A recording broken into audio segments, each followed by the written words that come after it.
Olá, sou a Lígia Porchat, sócia e gestora da Athena Capital.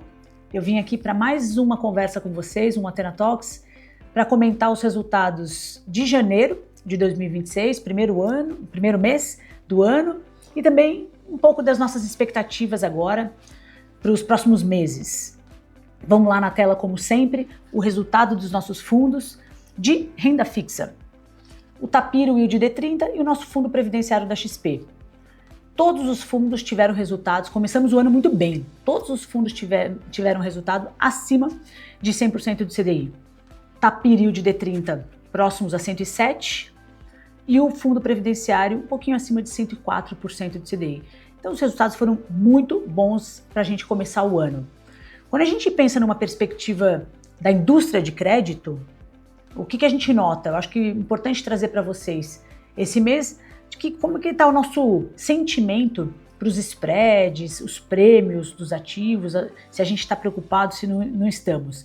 Mas eu não vou falar somente isso sem deixar de mostrar na tela o resultado primeiro do nosso fundo de infraestrutura. Na tela agora.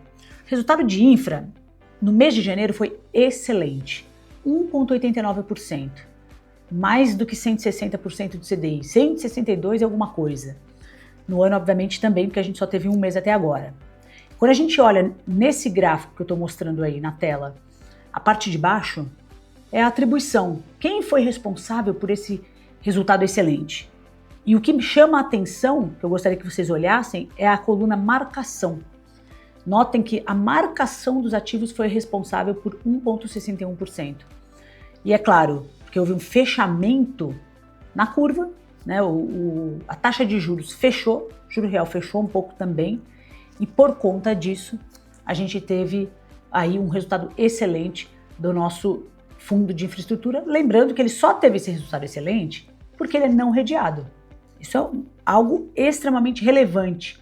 Se você, investidor, tem fundo de infraestrutura na sua carteira, gosta dessa classe de ativos, ótimo, pela isenção, maravilha, mas a discussão dos spreads que eu mencionei logo no início, já vou fazer o gancho para os spreads, a gente sabe que a falta de prêmio no mercado, principalmente nas debêntures de infraestrutura, ela é notória. Falta de prêmio está acontecendo. A gente vê papéis que estão saindo a mercado no primário, B-100, B-120, B-50 já virou ativo bom. Então, realmente a falta de spreads está acontecendo. Aonde a gente nota mais são nos ativos ligados à infraestrutura, debêntures incentivadas.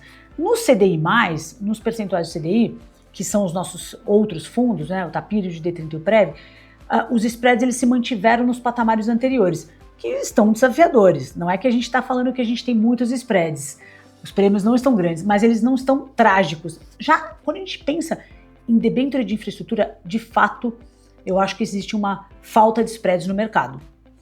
Como é que a gente está, então, enxergando o nosso fundo? A gente enxerga um problema, já que não tem spread? No nosso caso, não, porque o nosso fundo, a nossa regra é flexível. Ele não é redeado. O que significa isso? Ele é solto. A gente compra as debêntures e lá ficam na carteira, sem que a gente faça o que a gente chama de swap para CDI. A gente não faz a troca do indexador. O fundo ele vai ter mais vol. Mas olha só, o que agora é ótimo para a gente aprender. A vol, ela pode ser tanto para o negativo quanto para o positivo. E no caso do nosso fundo de infraestrutura no mês, foi uma volatilidade positiva. O fundo rendeu 1,89, muito acima do CDI, lembrando que ele é isento. Por quê? Porque como o fundo não é redeado, permite que ele ganhe quando a curva fechar. Justamente isso que a gente quer, é isso que a gente acredita, nessa tese, essa é a tese do fundo. Enquanto o juro real estiver alto, CDI alto, esse fundo não vai ter hedge. Porém, a grande diferença dele para os outros fundos do mercado é que a gente tem uma regra muito clara. Quando esse juro real baixar para 6,5, a gente vai começar a fazer a troca do indexador para CDI, tirando volatilidade do fundo. E se bater 5,5 esse juro real, 100% CDI, o fundo vai tirar praticamente, não pode dizer que é 100% a volatilidade, porque existe uma certa vol ainda nos fundos, né, CDI, mas ela é muito, muito, muito baixa. Só que a gente só vai fazer isso quando a gente já tiver capturado todo o retorno advindo justamente dessa baixa da Selic, dessa baixa da virada do ciclo de juros e, consequentemente, a queda do juro real. Agora, passando para frente, na tela, já que eu mencionei falta de spreads, principalmente nas debêntures incentivadas, CDI mais continua com spreads apertados, porém, acho que é uma situação controlada. Mas eu também mencionei a queda de juro real, mas eu quero colocar agora na tela a curva DI. Olha lá, curva DI hoje e um mês atrás. Então o que a gente olha? Hoje é a mais escura, então é a marrom escura. 13,3 a longa e a curta em torno de 12 ponto alguma coisa, né? 12,6, 12,7, como a gente pode ver no gráfico. Como é que estava um mês atrás? Estava mais acima. Então, janeiro foi um movimento que a gente viu de queda da expectativa da taxa de juros. E assim foi, né? Porque foi interessante, teve reunião do Copom no final de janeiro, tinha uma expectativa mesmo de manutenção da taxa, a taxa continuou em 15, só que veio uma notícia muito positiva na comunicação do Banco Central com o mercado, que foi o quê? Na próxima reunião em março, nós vamos baixar os juros. Isso foi praticamente dado, né? Que os juros, o ciclo de queda da Selic vai ter início, que era o que a gente não estava esperando. Claro que o mercado estava esperando, mas não um comunicado do Banco Central tão explícito. E isso fez com que agora a expectativa continue positiva. Inclusive hoje mesmo, que hoje eu estou gravando o Athena Talks dia 4, hoje mesmo saiu uma notícia que agora a expectativa é já de uma queda não de 0,25, de meio. Então, que o ciclo vai se iniciar já em março e não na mínima, né, na mínima possibilidade, e sim já em meio caindo. Ou seja, há uma expectativa forte que esse juro vá para 14,5. Vamos ver. Aqui vocês conhecem a gente, aqui na Athena a gente não faz expectativa, né, a gente não faz previsão e nem muito menos alocação baseada no que a gente acha que vai acontecer com indicadores macro. O que a gente faz é claro, que a gente gosta e espera que essa Selic caia. Eu acho que ela precisa cair. Tanto na dívida quanto no equity são insustentáveis. Esses patamares de juro real elevadíssimos não é saudável para o país, né? Então é claro que a gente torce, né, para que ela caia. Mas o nosso trabalho aqui, de novo, é procurar ativo bom, que vai continuar pagando, que vai continuar entregando resultado, que faz sentido a gente ter na carteira e que tem um mínimo de spread óbvio, que faça sentido a gente emprestar dinheiro e colocar nas carteiras de renda fixa, de crédito privado nossa, né? Mas o fato é, o mercado espera agora, de fato, um início da queda de juros, muito positivo para nós. Porque isso vai permitir, gente, além de as empresas se financiarem a taxas um pouco mais baixas, mais moderadas, isso permite também que os spreads aumentem. Sem mudanças drásticas, não, os spreads eles vão se aumentar, eles podem aumentar naturalmente, porque o denominador da conta, que é o CDI, quando a gente fala, né, 110 do CDI, 105 do CDI, o que é esse do CDI? É dividir pelo valor do CDI. Quando a gente tem um denominador menor, os spreads naturalmente podem aumentar, sem necessariamente que o risco de crédito das empresas tenha aumentado. Como era no passado, né? Quando você olha o nosso yield D30, o histórico dele, que já está mais do que 7 anos de histórico, você nota que nos 4 primeiros anos do fundo, ele dava 125 do CDI. E aí nos 3 anos e meio subsequentes, 110, 108, 109. Por quê? Eu brinco, a gente desaprendeu a dar retorno em termos de CDI? Claro que não. É que a Selic mais baixa permite que os spreads, né, que a gente coloque ativos de risco parecido com spreads maiores. Então é importante a gente ter Selics mais moderadas para que esse custo de financiamento das empresas seja mais moderado. E aí as empresas ficam mais saudáveis, consequentemente os spreads eles podem aumentar, porque eles aumentam nominalmente. Falando, as empresas continuam se financiando a 10, só que numa Selic 8, pô, isso é muito, mais que 20% acima do 8. Então é muito importante que a gente tenha Selics moderadas para que esses spreads voltem a acontecer de maneira não drástica, de maneira saudável. Então é assim que a gente estamos esperando. E aí eu já também adianto, eu comentei no início do Athena Talks que eu ia falar de expectativas. Então a nossa expectativa está muito positiva para o crédito. A gente tem tido conversas com muitos parceiros, alocadores nossos, clientes, e ano passado as conversas eram mais tensas, principalmente no primeiro semestre, senti mais do que no segundo. Não tem spread, a gente está diminuindo a classe de crédito privado nas carteiras. Agora eu sinto, de dezembro para cá as conversas mudaram, pelo menos na nossa aqui perspectiva da Athena. Tanto é que nós tivemos um aumento de número de clientes na Athena e de patrimônio. A gente teve aportes nos últimos 45 dias, e aportes significativos. O que a gente vê que o sentimento, de fato, está mudando, com essa expectativa dessa virada do ciclo de queda da Selic e de empresas que estão e continuam saudáveis. Então, quando a gente olhava 2024, era uma preocupação generalizada da classe de ativo crédito. Não tem spread, nós vamos sair da classe. Nós vamos, pelo menos, reduzir. Né? Para que eu vou tomar risco de crédito se eu posso tomar LFT, título público a 15? Beleza. Agora, não. A gente está vendo que com o ciclo caindo, de fato, permite com que os spreads voltem de maneira saudável e que o crédito faça muito sentido dentro das carteiras. E assim a gente também está enxergando.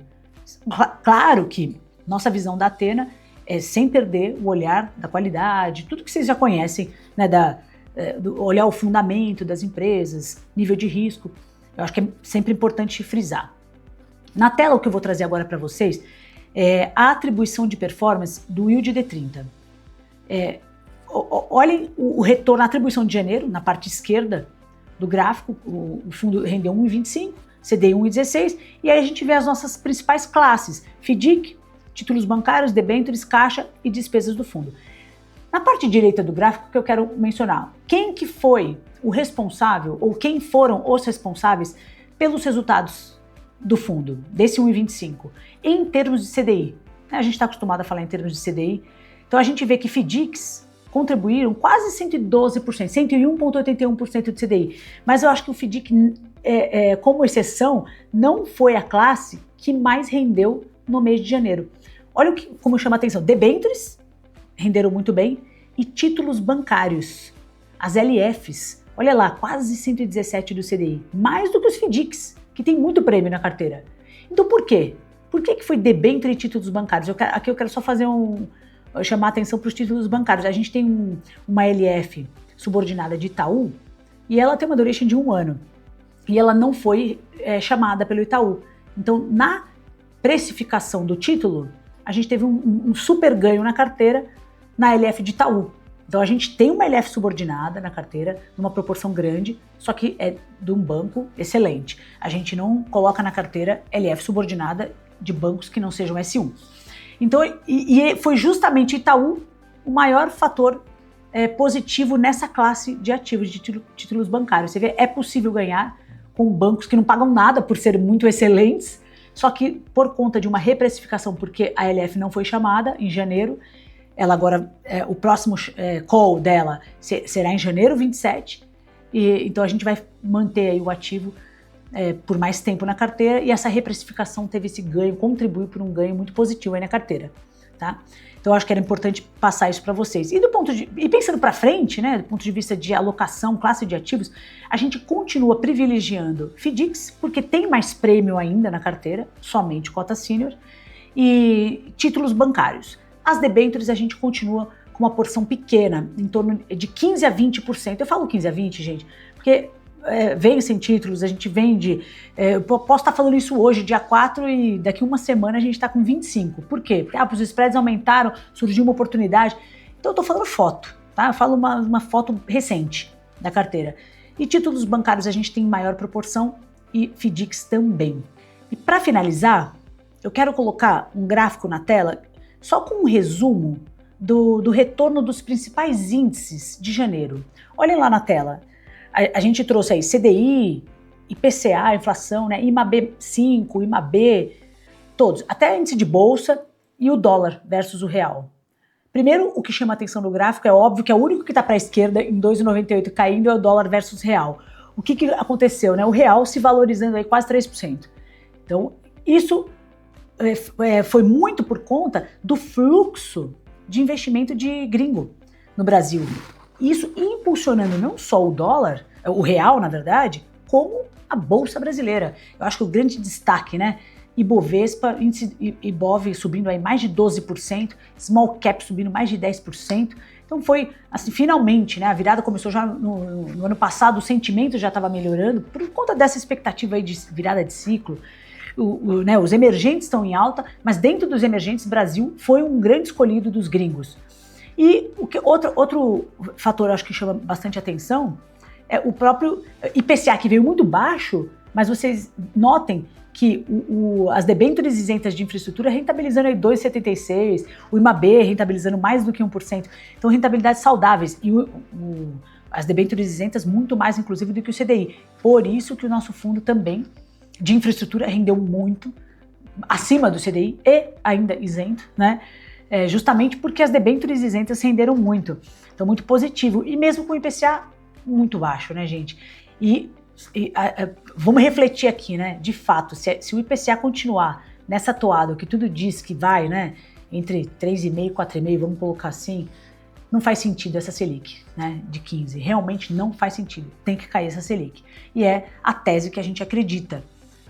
Que a Selic cai, o juro real fecha e o nosso fundo de infraestrutura vai ter aí um grande potencial de retorno. Depois que a Selic fechar, depois que o juro real fechar, aí sim o fundo vai virar indexado ao CDI, tirando a volatilidade, e aí a gente vai no jogo dos spreads, mas os spreads estarão mais saudáveis, porque você com uma Selic menor permite ter mais spreads. E nos fundos que já são pós-fixados nossos, o TAPIR, fundos previdenciários e o de D30, a gente está com uma expectativa muito positiva para o ano, não seja com a queda da Selic, mas independentemente disso, a nossa carteira está muito saudável. A duration, para vocês terem uma ideia, do nosso yield D30 está em 1,5 ainda, porque ainda os spreads estão baixos. Carrego, a gente está falando aí, a gente começou o ano em torno de CDI mais 0,60. Não é um carrego tão alto, mas para o nível de risco, a gente está num nível extremamente baixo da carteira, é muito positivo. E o carrego tende a aumentar com a queda da Selic. Então a gente está falando disso para cima, nossa expectativa para o ano. E os nossos fundos previdenciários também estão nessa faixa. Então, para finalizar aqui para vocês, o ano a gente começou muito bem e a gente, seja em número de aumento de clientes, retorno interessante de todas as carteiras e também pensando nas expectativas para os próximos meses. É isso, pessoal. Esse foi mais um Athena Talks.